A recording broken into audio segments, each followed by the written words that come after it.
pagi ini materi kita adalah ini networking ya, custom networking. Nah, jadi aplikasi Java ini dia punya library-library yang sudah disediakan sama pembuatnya untuk mengakses aplikasi atau mengakses aplikasi melalui jaringan gitu ya. Nah, yang akan kita pelajari sekarang ini hanyalah yang low level ya. Low level itu artinya semua dikerjakan manual dan kita tentukan sendiri format datanya. Jadi benar-benar manual gitu. Nah, kalau yang agak high level itu misalnya contohnya seperti protokol HTTP. Jadi di HTTP sudah diatur kalau session seperti apa, kemudian request-nya itu bentuknya seperti apa, kemudian apa data yang dikirim, terus formatnya bagaimana. Nah, itu udah ditentukan semua. Nah, tapi kalau yang sekarang kita akan kita pelajari ini adalah dasar-dasarnya, sehingga yang kita contohkan di sini itu tidak ada aturannya, kita bikin sendiri gitu, atau bahkan kita nggak usah pakai banyak aturan, kita langsung kirim data apa adanya aja gitu. Nah, jadi di sini materinya di custom networking ya, ini linknya saya taruh di chat aja. Nah, di sini yang pertama networking itu nanti intinya kita akan eh, apa? Nah, di sini ada basicnya. Nanti kalau kalau mau dibaca kita bisa ini ya, kita bisa baca sendiri. Nah, kita akan menggunakan yang layer TCP ya, TCP layer. Eh, Kemudian di sini pada intinya kita akan membuat aplikasi, dia akan ready atau siap di port tertentu. Jadi dia buka port, misalnya portnya nomor portnya 20.000 misalnya ya. Nah, kalau nomor port itu bebas aja, kita mau pilih yang berapapun boleh, cuma tidak boleh di bawah 1024 ya, 1024, karena biasanya di bawah itu disisakan buat administrator. Jadi kalau kita mau jalanin buka port di bawah 1024, maka kita harus menggunakan user administrator. Tapi kalau di atas itu bebas, kita mau pakai port mana saja, yang penting belum dipakai oleh orang lain gitu ya. Nah, di sini ada penjelasannya. Jadi dari 0 sampai 1023 itu tidak boleh dipakai ya. Nah, sekarang kita akan akan lihat tutorialnya ya. Jadi di sini kita akan mana ya? Reading and writing to a socket ya. Nah, jadi di sini kita akan buka soket ya. Jadi soket itu ya seperti ini kalau digambarkan. Jadi di aplikasi yang mendengarkan itu biasanya disebut dengan aplikasi server ya. Jadi aplikasi server itu dia ready di port tertentu, kemudian nanti ada ada klien yang dia connect ke port tersebut gitu. Nah, kemudian nanti si server bisa membalas bisa mengirim balik data ke si klien ini gitu ya. Nah, kemudian di sini kita untuk membuat aplikasi server, kita menginstankan kelas namanya server socket ya. Jadi server socket ini nanti dia akan ready di port tertentu, kemudian nanti kita bikin socket. Nah, socket ini adalah si kliennya. Kliennya nanti bikin socket yang kemudian connect ke server socket. Nah, nanti setelah dia terhubung, kita bisa kirim-kiriman data melalui yang namanya input stream dan output stream. Input stream itu adalah aliran data yang masuk ke aplikasi kita. Sedangkan kalau kita mau kirim data, maka kita menggunakan output stream gitu ya. Nah, sekarang kita akan coba di sini ya, reading from and writing to a socket ya. Nah, di sini ini dia bikin dari sisi klien dulu ya. Jadi klien itu kita menginstankan objek dari kelas socket, kemudian kita butuh host name-nya, socketnya itu komputer yang menjalankan server itu hostnya di mana, kemudian portnya berapa gitu ya. Nah, setelah itu kita bisa get output stream ya, get output stream untuk mengirim data. Kemudian untuk mengambil data kita bisa mengambil get input stream gitu. Nah, jadi setelah kita punya input stream dan output stream, kita bisa kirim dan tulis data. Nah, kemudian kalau kita cuma ambil output stream-nya saja, ini juga low level, artinya kita kalau mau kirim data, kita harus kirim byte per byte gitu ya. Jadi huruf I byte-nya apa misalnya, huruf A byte-nya apa, kita kirim ke sana. Nah, itu agak apa ya, maksudnya bisa, tapi kurang nyaman ya, susah gitu. Nah, jadi untuk memudahkan hidup, kita membungkusnya lagi dengan kelas namanya print writer.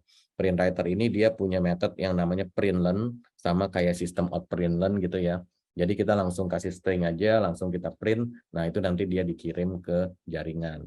Demikian juga yang inputnya, kalau kita cuma ngambil dari input stream, itu ngambilnya byte per byte, nanti harus kita rangkai lagi dan seterusnya gitu. Nah, di sini kita bisa menggunakan buffer reader ya. Buffer reader ini nanti apa dia punya metode namanya read line. Jadi dia langsung baca data sampai menemukan karakter ganti baris ya. Ganti baris, atau kalau kita tekan enter di ujung sana nanti dia kirim karakter ganti baris. Nah, dia akan ngambil data langsung satu baris gitu. Nah, jadi lebih memudahkan kita untuk memproses datanya.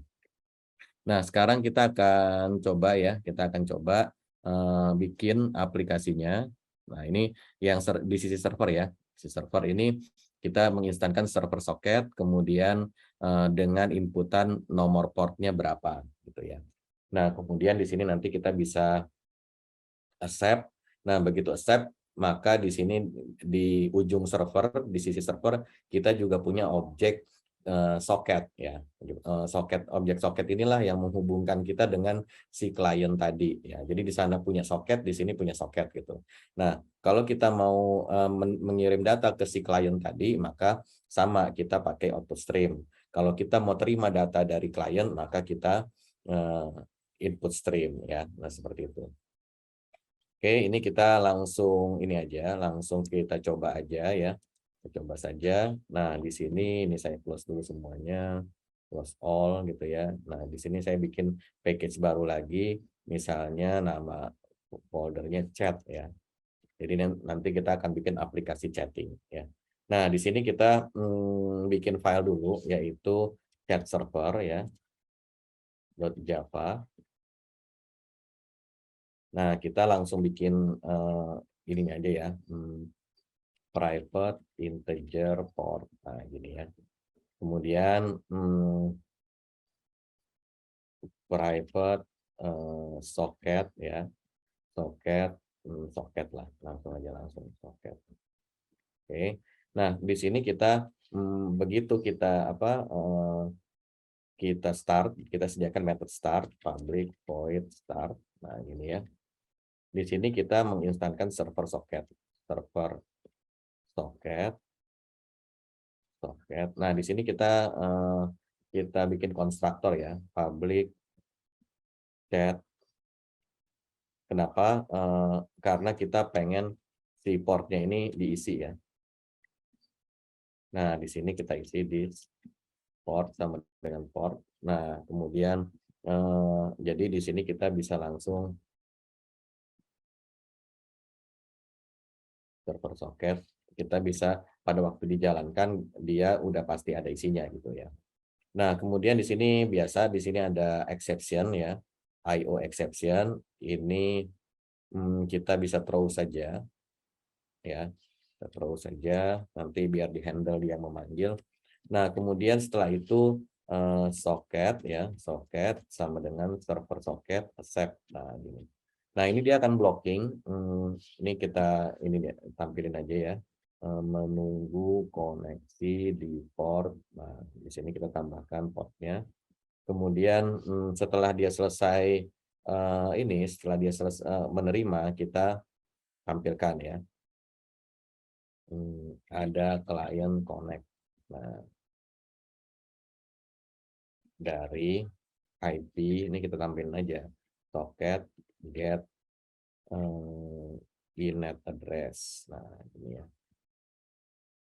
Oke, nah setelah itu selesai ya, selesai. Kemudian nanti di sini kita tinggal ini apa, kita tinggal handle ya. Handle apa? Handle message dari klien. Sebelumnya kita bikin dulu ini ya. eh, apa, input stream dan output stream ya, untuk bertukar data. Nah, untuk yang masuk kita bikin tadi buffer reader ya, buffer reader. eh, nah, di sini kita menggunakan sintaks ini ya, sintaks nih try with resources ya. Jadi ini saya coba jelaskan dulu ya. Jadi di sini misalnya kita try gitu ya, try buffer reader sama dengan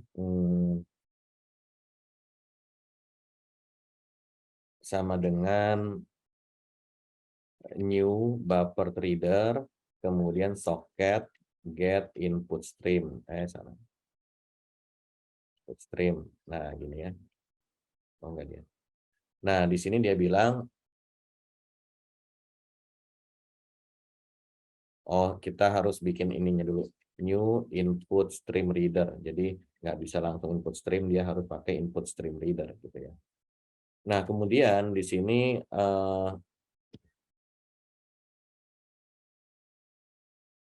kemudian kita baca datanya ya. String data sama dengan reader read line. Nah, gini ya. Ini udah ada terusnya sih, jadinya jadi ngaco ya. Ini kita ini dulu coba. Nah, di sini get input stream dia bilang throws IO exception ya. Nah, biasanya ini kita akan handle dengan cara try catch ya, try catch. Nah, ini kita masukkan ke sini. Nah, kemudian di sini IO exception error. Nah, gini ya. Error print stack trace. Nah, masalahnya di sini nanti kita akan kalau misalnya terjadi error, maka di sini ada namanya block finally ya. Finally itu artinya dia tetap dijalankan setelah catch-nya ini dijalankan gitu. Jadi ini biasanya finally ini digunakan untuk membersihkan resource gitu. Misalnya kita lagi buka koneksi ke tempat lain, kalau error ya kita tutup koneksinya gitu. Jadi jangan dibiarkan gantung gitu ya. Nah, di sini kita mau close misalnya socket close. Nah, gini ya. Nah, masalahnya socket close ini ya, socket close ini dia ada exception-nya lagi. Jadi kalau kita mau handle di sini jadi ada dia jadi ada try catch lagi di dalam finally gitu ya. Nah, gini. Jadi dalam finalnya ada try catch lagi. Ini sebetulnya boleh-boleh aja, nggak ada masalah ya. Cuma jadinya jadi banyak aja codingnya gitu dan rada aneh. Maksudnya berarti di sini kita harus finally lagi dong gitu kan. Nah, jadinya ini agak agak membingungkan gitu ya. Dan codingnya juga jadi banyak dan nggak bersih. Nah, jadi di Java versi 8 ya, di versi 8 di sini dia memperkenalkan sintaks baru yang namanya adalah try with resources ya.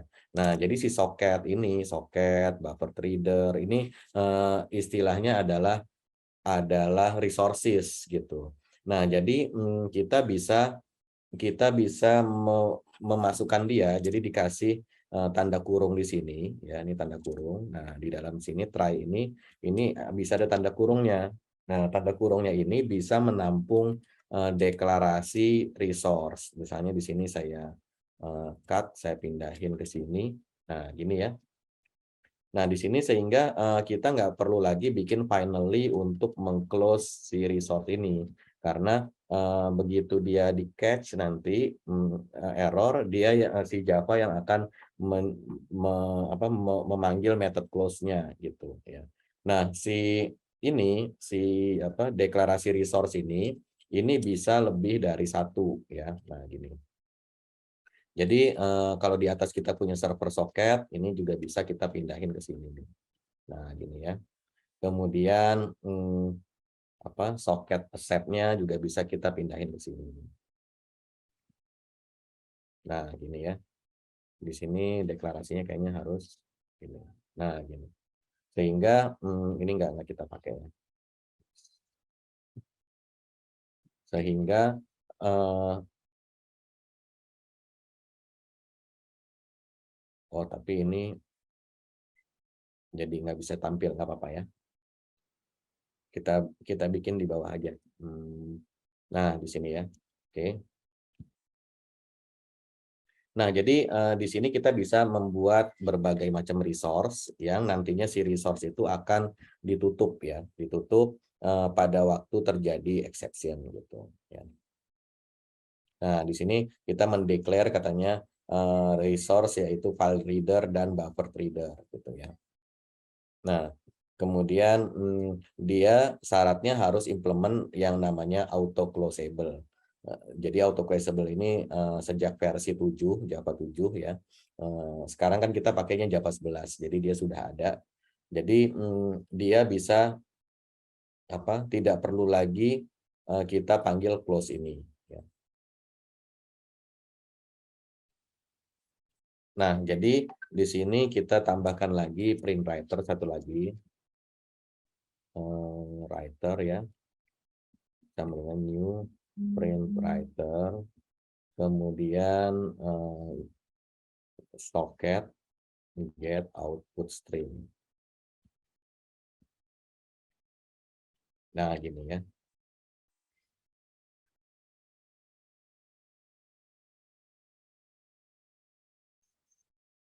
Nah, jadi si ini kita gabungin ke sini nggak apa-apa. Nah, gini ya. Yang terakhir nggak usah pakai titik koma, boleh. Nah, jadi semua yang tercantum di dalam try with resources ini nanti kalau terjadi error maka dia akan di-close semuanya. Ya. Oke, nah kemudian kita baca datanya, kemudian kita ini aja nih string reply sama dengan data kita jadikan huruf besar, capitalize ya, to uppercase. Nah, gini ya, to uppercase. Nah, kemudian kita kirim datanya. Writer, println, reply. Oke. Nah, setelah itu kita close ya.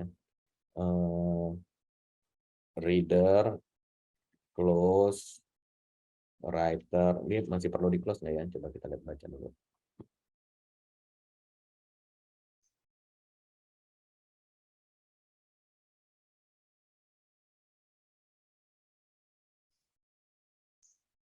Oh, nggak usah kata dia ya. Nggak usah di close. Nanti dia udah otomatis close sendiri. Makanya tadi implement auto closable. Nah, udah sampai di sini saja. Kita sudah selesai membuat si ininya ya, membuat coding ininya. Ini handle message-nya kita pindahin ke sini. Oke.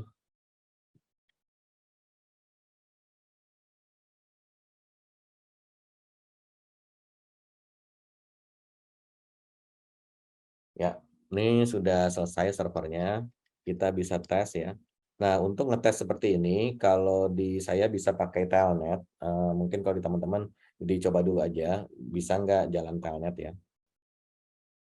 Nah, sekarang kita coba run. Oh, kita bikin demonya ya, demo chat.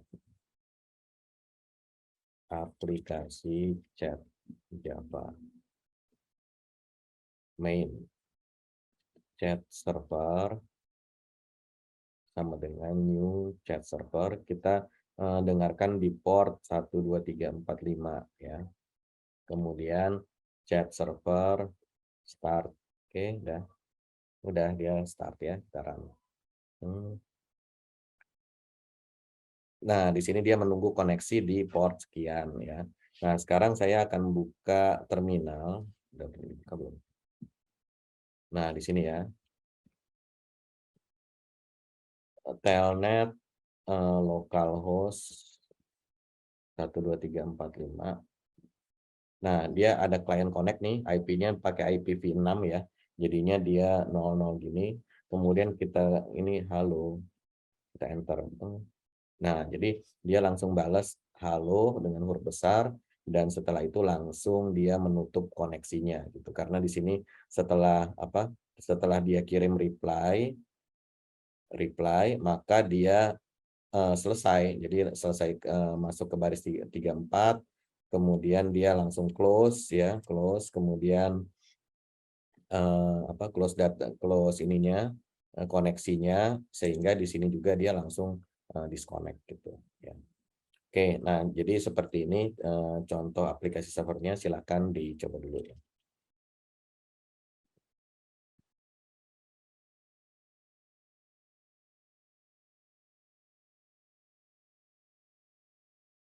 Oke, silakan dicoba dulu.